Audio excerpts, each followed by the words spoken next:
मुद्दा इस गांव में, क्योंकि कई लोग गए इस क्षेत्र से और सबसे पहले इस क्षेत्र से जो ट्रैक्टर गए होंगे उन किसानों का फोन आया। उन्होंने कहा कि कई ट्रैक्टर यहां से है और हम आना चाहते हैं, यहां से पुलिस रास्ते में नहीं आने देती। मतलब ये पहली बार लगा कि इस क्षेत्र से ट्रैक्टर भी आंदोलन में हिस्सा ले लेते हैं। ये पूरे देश का मसला है। इसको पहले बांटा गया पंजाब हरियाणा में, फिर इसको बांटा गया उत्तर प्रदेश राजस्थान के कुछ सीमाओं में, फिर से कहा कि ये तो सरकार का आंदोलन है, फिर कहा कि एक बिरादरी का आंदोलन है। 8-10 टुकड़ों में इस आंदोलन को बांटने की कोशिश करेंगे। ये नहीं कहा कि यह आंदोलन किस मुद्दे पे है। सरकार से 12 बार बातचीत हुई, 12 दौर की वार्ता। हमने कहा कि जो 3 काले कानून हैं इनको वापसी ले लो। किसानों से आपने नहीं पूछा। गोदाम, बड़े बड़े गोदाम पहले बन गए और कानून बाद में बने हैं देश में, इसलिए व्यापारियों के कहने से उनके हितों का साधने के लिए कानून बने हैं। हमने कहा कि एमएसपी में कानून नहीं है। आज भी राजस्थान के बहुत लोग, जब हम भरतपुर से आ रहे थे, ट्रैक्टर टोलियों में अपने परिवार के साथ माफी के क्षेत्र के लोग जा रहे थे, जाते हुए हमने उनको रोका। उन्होंने कहा कि बाजरा है हमारे पास में, गेहूं है, हम इसको मंडी में बेचने जा रहे हैं। उनसे पूछा कि बाजरे का एमएसपी का रेट क्या है जो भारत सरकार ने तय करा। उन्होंने कहा कि हमको नहीं पता क्या रेट है। मतलब आज भी देश में ये हालात है कि किसान को सरकारी रेट का नहीं पता। मंडियों में उसकी बोली लगती है। जो किसान अपने घर से अनाज लेकर चला गया, व्यापारी उसकी बोली लगाएगा, उसको उसकी कीमत का नहीं पता कि क्या मिलेगा। बाजरे का 2100 रुपए का भाव है। हमने कहा कि आपको कहना कि जो सरकारी रेट है उसके कम पे मैं खरीद नहीं करूंगा, आप वहीं पे बैठ जाना। वो 1100 से 1200 रुपए में बाजरे को बेच पाएगा किसान, 1400 और 1500 रुपए में गेहूं को बेच पाएगा। जब उसकी फसल 1 महीने बाद में उसकी फसल आ जाएगी, उसके घर में अनाज रखा है, उसको बेचने गया है। लड़ाई यही है। लड़ाई किसी जाति की नहीं है। लड़ाई है कि एमएसपी पे कानून बने। मिनिमम सपोर्ट प्राइस जो है 1975 रुपए से कम पे गेहूं का भाव नामित हो। वो चाहे सरकार खरीदे या कोई व्यापारी खरीदे, उसके कम पे खरीदना हो। 2100 रुपए के आसपास का बाजरे का रेट है। बाजरा उसके कम पे खरीदना हो। मक्का 1700-1800 रुपए का रेट है, उससे कम पे खरीदना हो। धान में 1800 रुपए से कम पे खरीदना हो। ये है कानून। इसके लिए लड़ाई वहां पर चल रही है। 100 दिन के आसपास लोग आ रहे हैं। सरकार तैयार नहीं है। सरकार ने कहा कि किसान की जब फसल की कटाई होगी, किसान अपने खेत में आ जाएगा, आंदोलन अपने आप खत्म हो जाएगा। उसके एक ही जबान से किसान ने अपनी फसल उड़ानी शुरू कर दी। उसने कहा कि आंदोलन करेंगे हम, अगर फसल हमारे बीच में आएगी उस फसल को उजाड़ देंगे। आपने हरियाणा, पंजाब, उत्तर प्रदेश, राजस्थान की जगह में बहुत किसान ने उजाड़ी फसल। हमने कहा कि फसल को बर्बाद न करो, ये आंदोलन भी चलेगा, ये फसल भी किसान काटेगा। ये आंदोलन कितना लंबा चलेगा ये तो नहीं कह सकते, लेकिन जो 40 लोग हैं, जो कमेटी के लोग हैं 40, उनके पीछे पंचायतें हैं, उनके पीछे सरपंचों का हाथ है, उसके पीछे पूरे हिंदुस्तान के किसान ने आस्था जताई है कि दिल्ली में चलने वाला धरना मेरे फसलों के रेट तय करेगा। ये लड़ाई बड़े पूंजीपति से है। सरकार उनकी सपोर्ट में है। ये लड़ाई वही है जो जमींदारों के खिलाफ होती थी। ये लड़ाई वही है जो राजाओं के खिलाफ होती थी वो लड़ाई भी अनाज की लड़ाई थी, ये लड़ाई भी अनाज के रेट की लड़ाई है।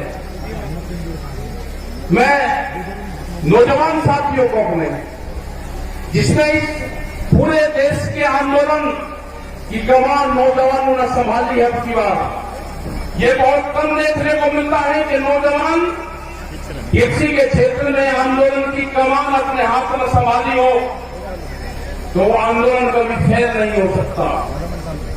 वो आंदोलन फेल नहीं होगा कभी भी, क्योंकि जिस तरह से शाहजहांपुर का पूरे दिल्ली के क्षेत्र में यहां का नौजवान निकला है, उसने जाति धर्म सब चीज को भुला के, वोट को भुला के कि कौन किस क्षेत्र का है, मेरी वहां पे आपस में क्या लड़ाई क्या तकरार है, सबको चीज को भुला के उसने दिल्ली के आंदोलन में शरीक हुआ। जिस तरह से यहां पर लोग इकट्ठा कर रहे हैं पैसा, सरकार कहती है कि धन कहां से आ रहा है। इस आंदोलन को गांव का किसान चलाता है, इस आंदोलन को हल चलाने वाला किसान चलाएगा, इस आंदोलन को क्रांति से काम करने वाली हमारी महिलाएं चलाएगी, इस आंदोलन को हाली और पाली चलाएगा। यह आंदोलन क्रांति का आंदोलन है, यह आंदोलन फेल नहीं होगा। एग्रीकल्चर जो कृषि में काम आने औजार वाले जो है, इस आंदोलन को वही लोग चलाएंगे जो अपने खेतों में हाथ से काम करते हैं। कोई नहीं गया घर वहां से, यहां पर बैठे राजाराम जी मेल जी है, यहां पे युद्धवीर सिंह जोगिंदर जी, अमलाराम जी जो आपके शाहजहांपुर बॉर्डर को प्रमुख से देखते हैं। आप 200-200 किलोमीटर से यहां से जाते हो आप, और दिल्ली को होश नहीं अभी। कई लाख आदमी दिल्ली के चारों तरफ को है, और दिल्ली फिर कान खोल कर सुन ले, ये ट्रैक्टर भी वही है, ये किसान भी वही है। आप ज्यादा तानाशाही दिखाओगे, ये किसान अब की बार में ज्यादा तादाद में दिल्ली में जाएगा, ज्यादा तादाद में किसान जाएगा। यहां की फसल कट जाएगी हमारी 1 महीने में। ये कह रहे कि किसान ट्रैक्टर से नहीं आएगा दिल्ली, ये किसान दिल्ली ट्रैक्टर से ही आएगा। जब इसको दिल्ली कोच करेंगे, ये किसान अपना ताम झाम लेकर आएगा। हर क्रांति होगी देश में, खेत में चलने वाला हर औजार वो साथ लेकर आएगा। जब जब भी बड़ी बड़ी लड़ाइयां हुई, उसमें साथ लेकर चला है। वो जानते हैं ये कौन सा क्षेत्र है, ये बेहद क्रांतिकारियों का क्षेत्र राजस्थान। बड़ी बड़ी लड़ाइयां यहां पर लड़ी गई, ये किसान पीछे नहीं हटेगा। जो मेरा नौजवान साथी है वो पीछे नहीं हटेगा। अपने खेत की मिट्टी को जब दिवाली होली अब आएगी, दुल्हनी आएगी, रंग नहीं लगाना अपनी बार, अपने गांव की खेत की मिट्टी अपने शरीर पे लगा देना, उससे अपने शरीर को टच करवा लेना अपने खेत की मिट्टी से। जब आप दिल्ली लड़ने जाओगे अब की बार, अपने खेत की मिट्टी अपने साथ लेके जाना। हो सकता है कि वहां से आपका गांव आपके याद आए। जब मिट्टी आपके साथ में रहेगी तो गांव याद नहीं आएगा आपके। अपने खेत की मिट्टी अपने पूजा स्थान में रखो। अगर ये आंदोलन में किसान फेल हुआ तो 20 साल में आपकी जमीनें नहीं बचेगी, इतना कर्जा किसानों को आ जाएगा। सब लुटेरे आगे हैं, इन लुटेरों का मुकाबला होगा जेली और सांगों से, जो खेत में भूख हटाने के काम आते हैं। ये लुटेरे हैं, देश को लूटने आए हैं, इनका मुकाबला होगा, इनसे लड़ना पड़ेगा। पूरा दिल्ली को चारों तरफ से किसानों ने घेर रखा है। लड़ाई कितनी लंबी चलेगी ये तो नहीं कह सकते, लेकिन लड़ाई चलेगी, किसान जीतेगा। किसान हार कर दिल्ली से नहीं आएगा वापसी। सरकार कान खोलकर सुनना, दिल्ली की सरकार न किसान महकाम आएगा, न किसान वापसी आएगा। जब तक एमएसपी में कानून नहीं बनेगा, 3 दिन वापसी नहीं होंगे, और भी बहुत से भी लेकर आ रहे हैं। जब तक किसान वापसी नहीं होगा, जो मेरे बुजुर्ग हैं उनका जिस तरह से साथ मिला है आंदोलन में, उन्हें जिस तरह से नौजवान साथियों को कहा कि आप चलो आंदोलनों में, हमारे अध्यक्ष यहां पर बैठते हैं, 90 साल से ज्यादा उम्र इनकी है, कह रहे कि आंदोलन लड़ाई लड़ो, आंदोलन करो, दिल्ली चलो। तो यही सारे नौजवानों का, सारे युवाओं का, सारी महिलाओं का यही कहना है कि दिल्ली से वापसी नहीं आना। ये लड़ाई किसी जाति बिरादरी की नहीं है, ये लड़ाई किसान के अस्तित्व की है। इस लड़ाई को हमको लड़ना पड़ेगा, बहुत मजबूती के साथ लड़ना पड़ेगा। जाति, धर्म, गोट, खास ये सब छोड़ कर ये लड़ाई किसान और मजदूर की लड़ाई है। गरीब का अनाज तिजोरी में बंद ना हो, देश में भूख पे व्यापार ना हो, बड़े बड़े गोदाम बन गए, बड़े बड़े ताले लगेंगे, गरीब आदमी को रोटी नसीब नहीं होगी, कीमतें अनाज की उतनी बढ़ेगी।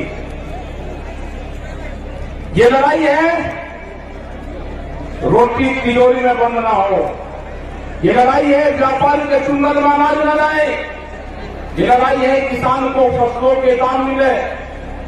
ये लड़ाई जारी रहेगी, आंदोलन हमारे जारी रहेंगे और हम पूरे देश भर में जाएंगे। पूरे देश भर में 24 मार्च तक के प्रोग्राम हमारे लगे हुए हैं अभी। उसके बाद आगे के प्रोग्राम लगेंगे, कह रहे थे वेस्ट बंगाल में कैलेंडर जाएंगे, आसाम में जाएंगे, वेस्ट बंगाल में जाएंगे, कर्नाटक और तमिलनाडु और महाराष्ट्र में भी जाएंगे। पूरे देश में किसान जाएगा, 40 लोगों की जत्थेबंदी है वो जाएगी। और जब तक भारत सरकार कानूनों को वापसी नहीं लेगी, जब तक एमएसपी पे मिनिमम सपोर्ट प्राइस पे कानून नहीं बनेगा, ये किसान दिल्ली को नहीं छोड़ेंगे। आपने इतनी बड़ी संख्या में यहाँ पे आए, आपका बहुत बहुत धन्यवाद। यहाँ पे जो ये मैदान है, जो कुश्ती मैदान है, भैरव बाबा का मैदान यहाँ पे है, उनको नमन करते हैं। इस पूरे क्षेत्र को, जो पहाड़ी क्षेत्र में यहाँ पे प्रोग्राम लाए के 81 गांव